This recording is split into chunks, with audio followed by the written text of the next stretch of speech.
organic, other is inorganic. Without pesticides, you can't think of cotton. Then other thing is, one is talking about irrigation. Even in rain-fed, we have been using in the PGNP two life irrigations, see, by bringing from the ponds created around the fields, so that they don't take much consumption of water. Even 12 liters is good enough for cotton. So if one can find the ways, there are definitely methods, see, to overcome these things. We don't need to go for irrigation.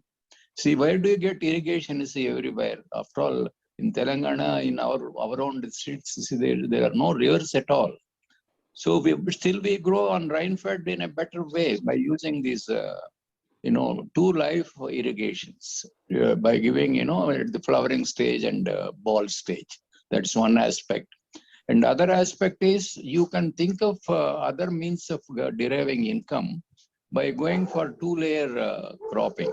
This is multi-layer. I don't call multi-layer cropping, two-layer cropping, so that you can increase plant density. Plant geometry can be thought over, whether you call it high density or with triangular methods, so that the air will always, air or sunshine will always enter, and then you can have the scope of improving the health of the plant. So this is the thing. The third aspect is the circular bioeconomy. Nothing should go waste ultimately. As he rightly said, the biochar could be the last proposition, well thought over.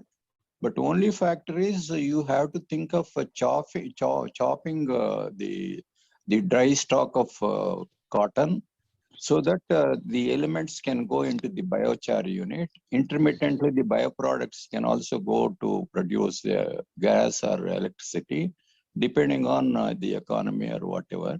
So my ultimate proposition is the biochar can be used with the nutrients. Whether you want to use organic nutrients to mineralize this organic matter, you can use the biofertilizers like phosphate solubilizing fungal matters is in a ratio. But that is again the matter to be studied by the ICAR to see that the entire thing is broken down. The decomposition will take place inside the cotton crop. Or one can think of going for biochar. Biochar, you can use the consortia of biofertilizers, in which perhaps WAM or AMF, that is whatever mycorrhiza can be used. As somebody was doubting whether WAM can be used or not. By all means, you can use, if at all you are contemplating to use biochar, you can add all these consortia, including WAM, so that propagates, see, all these consortia material into the deeper roots. So the roots also will have the advantage of covering the spread of these biofertilizers. And once the WAM propagates to deeper layers, see, then it will bring the extra nutrients, see, from deeper layers, untapped in the earlier stages of the earlier crops.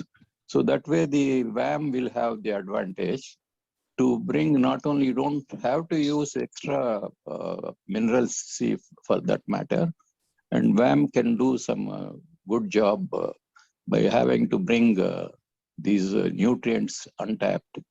So that is one aspect. So that way the biochar is one good proposition that is to be thought over.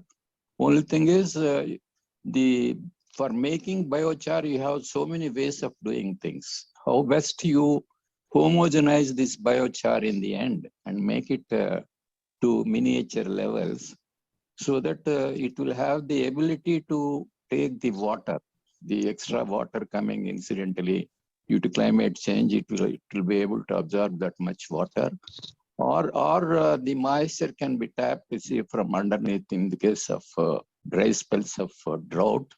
So these are all the advantages, you see, by using this biochar.